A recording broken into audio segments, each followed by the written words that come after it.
taliye ku-xigeenka ciidanka Booliiska gobolka Togdheer Yuusuf Shire oo ka hadlayay goob lagu burburinay khamri tiro badan ayaa digniin u diray waalidiinta dhalay dhalinyaro habeenkii kooxa isugu laaya gudaha magaalada Burco isagoo arrimahaasi iyo arrimo kale ka hadlay waxa uu yiri sida tan waxa soo noqday ciyaalkii kooxaha ahaabad moodaa inay habeenadan dambe soo noqdeen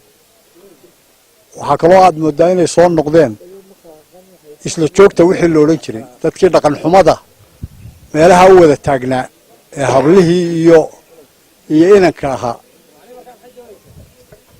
waxaanu u digaynaa oo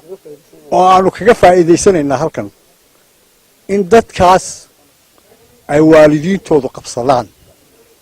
inanta hooyadeedu qabsato aabbuhu inankiisu qabsado kuwa kooxaha ana in qof walo waalidiiba ama ehel u ah oo wax garanaya inuu la socdo carruurtooda haddii ay la socon waayaan marka la qabto deeyaan laga daba imanin baan leenahay haddii laga daba yimaadana lama aqbali doono arrintaas gacantii adkayd baanu dib soo celinaynaa waa u digaynaa xabsigiina waa u furmay awal umaanu hayn xabsi maanta wuu u furmay waana dhisan yahay midaan buuxsamayn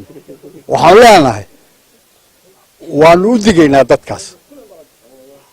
waxaan salaamayaa saxaafadda garsoorka saraakiisha ciidanka booliiska oo runtii ku ammaanan saldhigyada iyo fadhiyadooda iyo dhammaan madaxda ilaa jalanka noogu sarreeya